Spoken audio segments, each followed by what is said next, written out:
So I wanted to show you guys this handy little tool.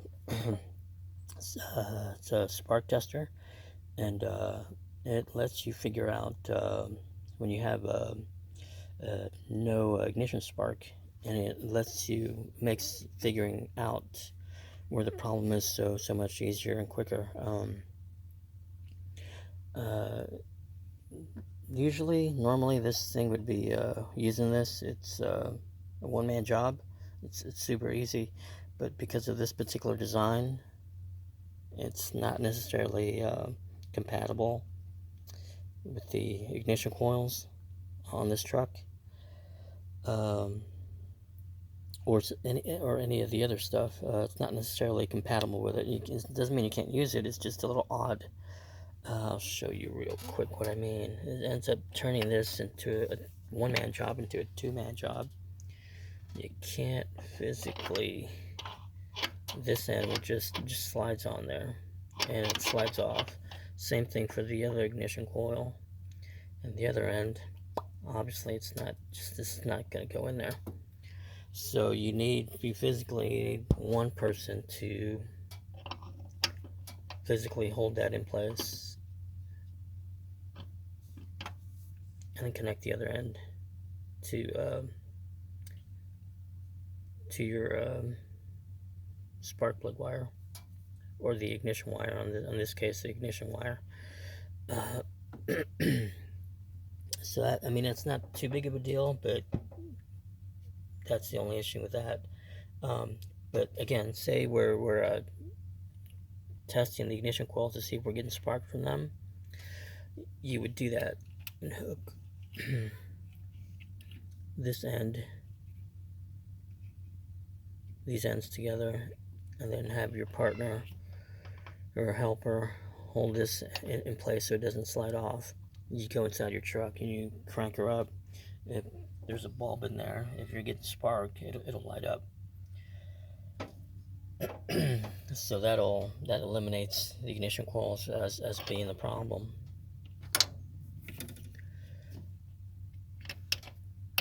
But say you've gotten that out of the way, your ignition coils are good, but you're still not getting any spark from here onto your engine.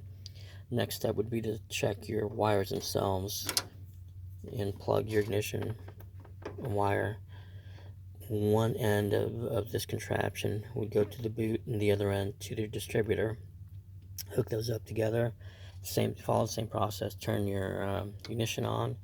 If you're getting spark, that means your wire's good. And you can physically test all the other wires in the same fashion by unplugging each one and hooking one end to the wire and the other end to the distributor. And then the last thing to check would be the spark plug itself. From this end, you would unplug your wire, one end to the boot and the other end to your spark plug itself. Crank your engine up. If you're getting spark, that means your spark plugs are good. And that, I believe, unless I got something wrong, because again, I haven't done this in over a year, so if I get anything wrong, any details wrong, please don't hesitate to correct me. I hate giving out wrong information.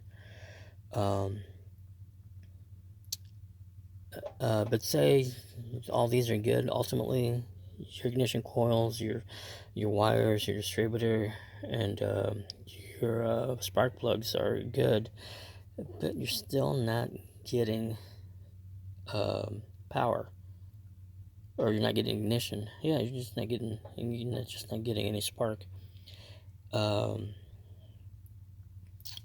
Two things to check real quick. The control modules, you can check those if they're getting find the power wire, the wire that's getting power, and get your multimeter and check it to see if it's getting power.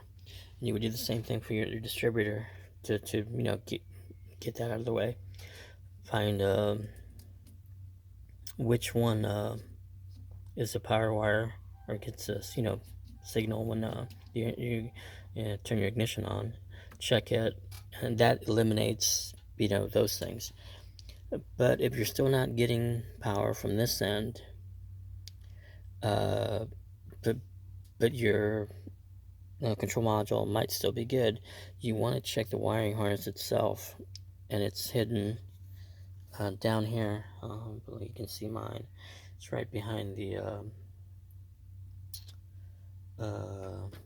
radiator, and it goes all the way over here. You might have a break in that line. You never know. So you want to pull the loom out, unwrap it, and physically inspect the wire. But say that's good, and there are no breaks in the harness.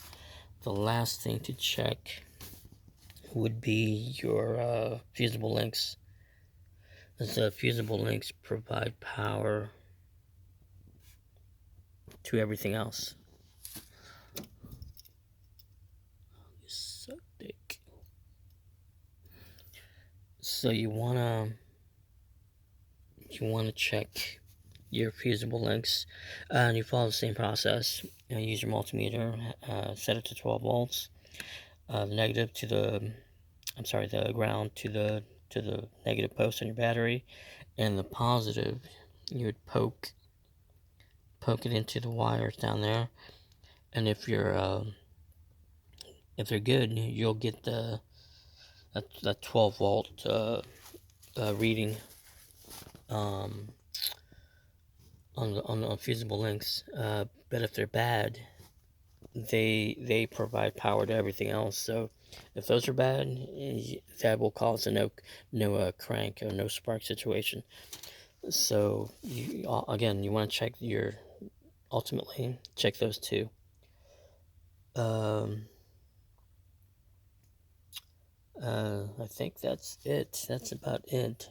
Hopefully that makes sense. I wish I was able to physically connect these and show you how these work and get sparked, but I don't have a second person to help out with that. But I wish I did, but I don't. But again, hopefully that's detailed enough that it makes sense, and I will see you.